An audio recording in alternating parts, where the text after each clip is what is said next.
It's extremely challenging when you come from a semi-arid land and trying to get engaged in farming activities. And this is more especially when you're doing crop farming. Predicting the weather patterns is not easy. And for us, having missed one season late last year, the rains have come now. And it's a lot, and we actually don't know how to behave. So here are some tips or some of the things that I have learned so far. If this is your situation, plant short crops, the short season crops, especially when you're dealing with maize and beans. Then also plant fruits because you can water them even if the rain disappears. Plant a variety of vegetables. It's a matter of trial and error. Also, just grow them in gunny bags or containers because they are easy to contain and manage. When organic manure is used, it's able to retain water for longer. So ensure that you have used organic manure, and by this I mean animal manure. Do mulching as much as possible. This helps to retain the heat in case the rain slows down. Since you are racing with time and uncertainty of how long the rainy season will be, ensure you weed or uproot weeds as often as possible. This is African Mom's World, and if this is the sort of content you like, please subscribe if you already haven't done so, and leave a comment, and let's get into the video and enjoy the variety and progress of our farm. Our mulberry fruit has finally given us some fruits, and they have actually ripened. So we come plucking when they are ready. As you can see, they are already red and ready for eating.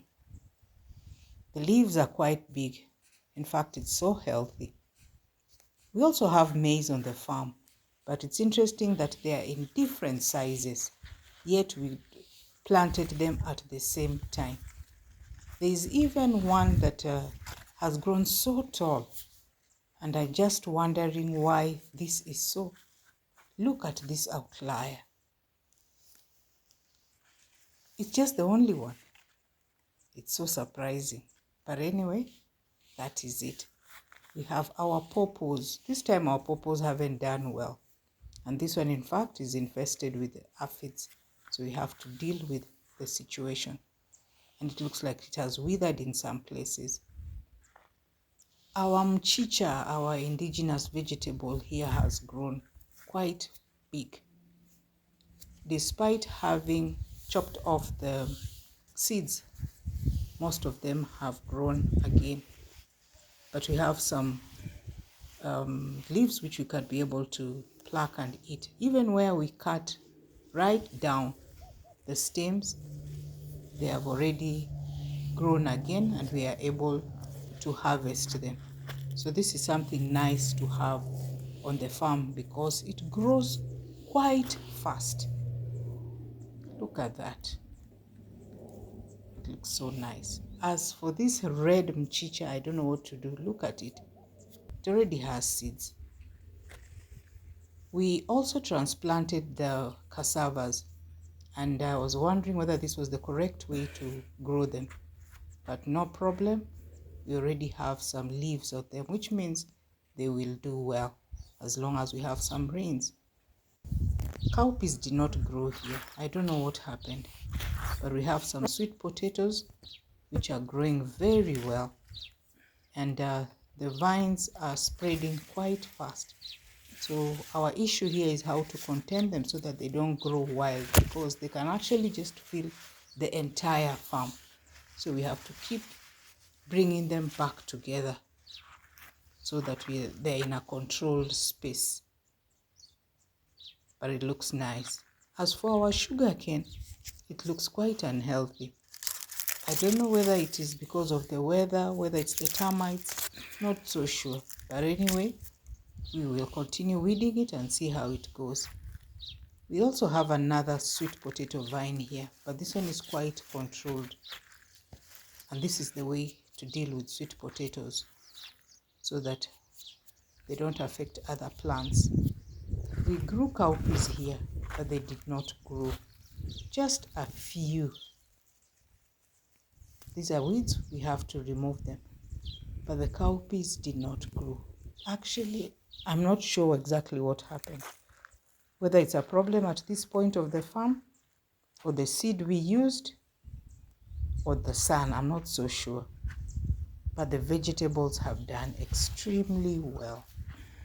It is actually a forest of a variety of vegetables. We have the pumpkin leaves, but we still have to pull them and contain them because they have grown with other vegetables. And they can grow quite wild. Look at what I have to do. Yeah, I harvest them, but still ensure that I don't leave them to grow wild, because already they have filled this section, yet there are other vegetables also growing here. We have cowpeas, and the cowpeas here are extremely healthy. The leaves are large, and in fact they have already started putting pods and in some places flowers. We also have some chichas here, though not as many. But as you can see, our pumpkins are already flowering, giving us an indication that we could be getting some fruits, some pumpkin itself very soon. Notice the bees here. Some sign of pollination.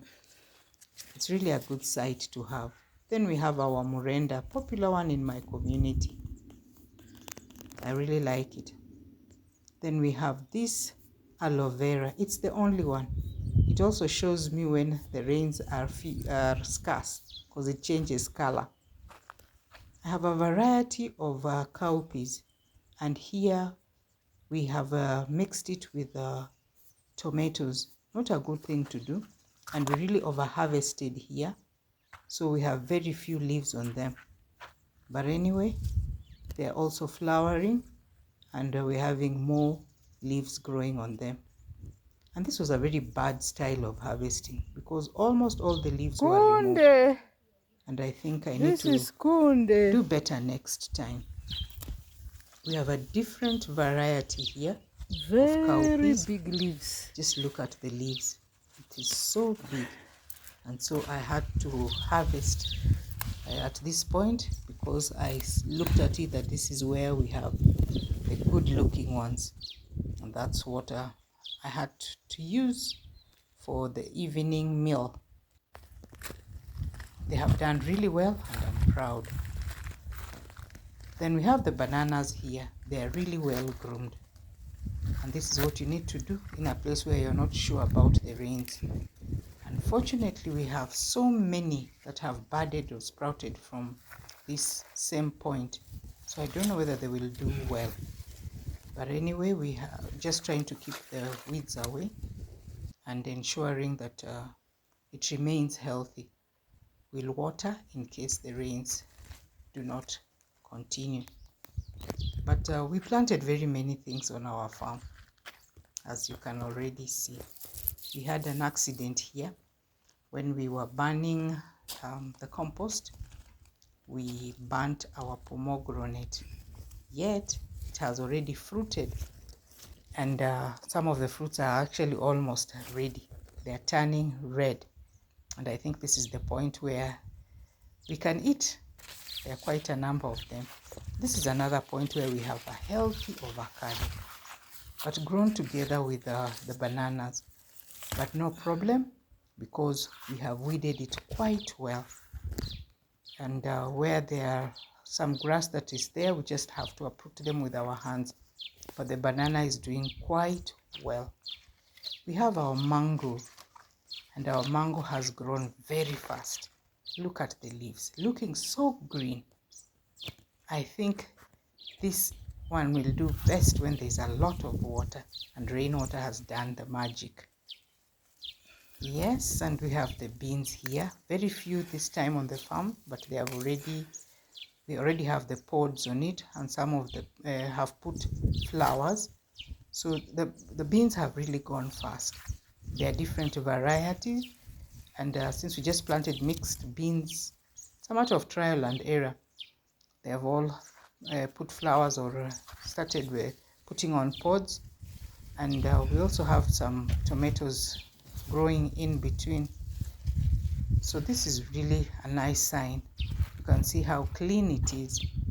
We have tried to remove as many weeds so that it's not competing because of the uncertainty of the rains. So we hope to harvest soon because most of them have begun podding. And at the end of the day, as I continued with the farm tour of harvesting and weeding, I also had a variety here. These are pumpkin leaves and cowpeas leaves. And I also had an opportunity to get some spring onions because I like the spring onions with these indigenous vegetables when compared to the bulb onion. This is much better. They taste better, and also because we have quite a number of them on the farm, so why not? It's another place where we have planted bananas and they've done well.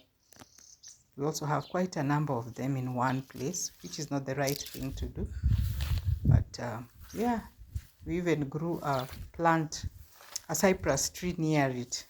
So one of them might have to leave, including tomatoes. Then we have a number of young pawpaws still growing here. And this one will just take care of them because we will need this to transplant them to the other parts of the farm.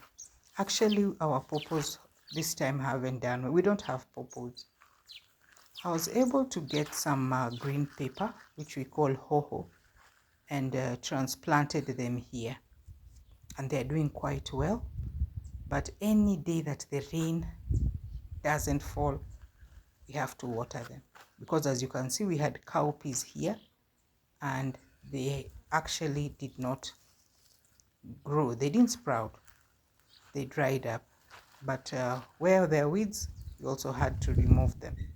So you can see the place is looking empty, but it's because the cowpeas did not grow well. I got also some spring onions from a friend, and I added to the ones that I have. And you can see these ones, we have quite a number of them, so that's why I'm saying I prefer using them at this season, and they're doing well. This pumpkin, we have over harvested it because it's so soft and it's sweet, so we keep harvesting and harvesting it. It's almost done. So actually, thank you so much for watching this video, and I hope you have learned something about mixed farming and things that we grew during times of little rain or uncertainty of rain.